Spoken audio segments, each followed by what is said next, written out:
KVSS Sharada గారు అందించిన మనస్సాక్షి.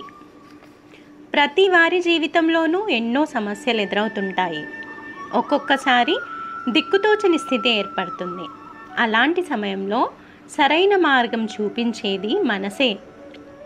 ఎడారిలోనో సముద్రంలోనో ప్రయాణం చేసేవారు దిక్కులు తెలియక దారి తప్పిపోయే ప్రమాదం ఉంది.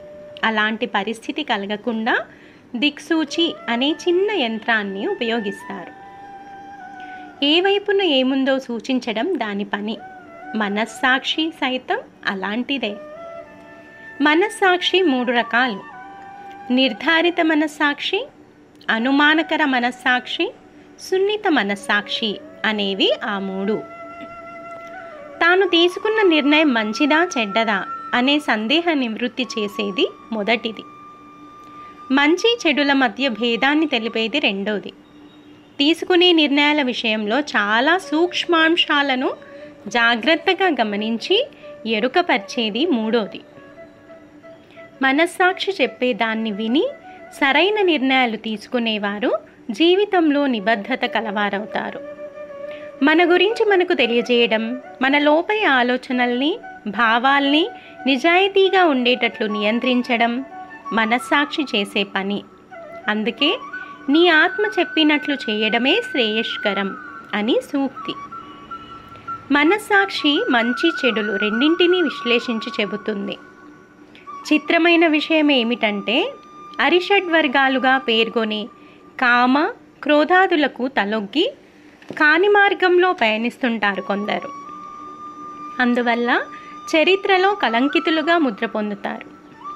గతంలో దశరథుడు ఇచ్చిన వరాలను కోరి వాటితో రాముణ్ణి అడవులకు పంపమని కైకకు సలహా ఇచ్చింది మందర. ఆ మాటను తలకెక్కించుకున్న కైకకు ఇలాంటి సమయంలో వాటిని అడగడం తగని పని అని మనస్సాక్షి హెచ్చరిస్తూనే ఉంది. అయినా దాని నోరు నొక్కేసి చెప్పుడు మాటలకి ప్రాధాన్యం ఇచ్చింది కైక. ఫలితంగా పతి వియోగం, పుత్రచీత్కారం దాపురించాయి. ఏకలవ్యుడికి తన పట్ల అవ్యాజమైన గురుభావం ఉందని ద్రోణుడికి తెలుసు. అతడికి విద్య నేర్పితే గొప్ప విలుకాడవుతాడని మనస్సాక్షి చెప్పింది. దుర్విచక్షణ అనే లోభం అతడి చేత ఏ గురువు చెయ్యకూడని పని చేయించింది. ఫలితంగా చరిత్రలో కలంకిత గురువుగా ముద్రను పొందాడు. కాళిదాసు తన అభిజ్ఞాన శాకుంతలం నాటకంలో ఒకచోట సందేహాలు కలిగిన సందర్భంలో సజ్జనులకు వారి మనోస్పందనలే ప్రమాణాలు అని చెప్పిస్తాడు దుష్యంతుడితో. హరిశ్చంద్రుడితో ఎంతగా అబద్ధాలు పలికించాలని ప్రయత్నించినా మనస్సాక్షి సూచన మేరకు కష్టాలనే ఎదుర్కొన్నాడు. అంతే తప్ప అబద్ధం ఆడలేదు. ఫలితంగా సత్యానికి ప్రతీకగా నిలిచాడు.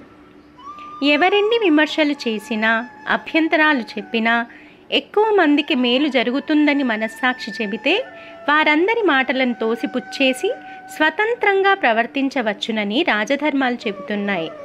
అందువల్లనే రాజశాసనాలు కాస్త కఠినంగా కనిపిస్తాయి కొందరికి. కానీ ప్రజల పట్ల నిరతిశయమైన ఆపేక్ష కలిగిన పాలకులు మనస్సాక్షి సూచన మేరకు అలాంటి శాసనాలే చేయాలని చాణక్య నీతి చెబుతోంది.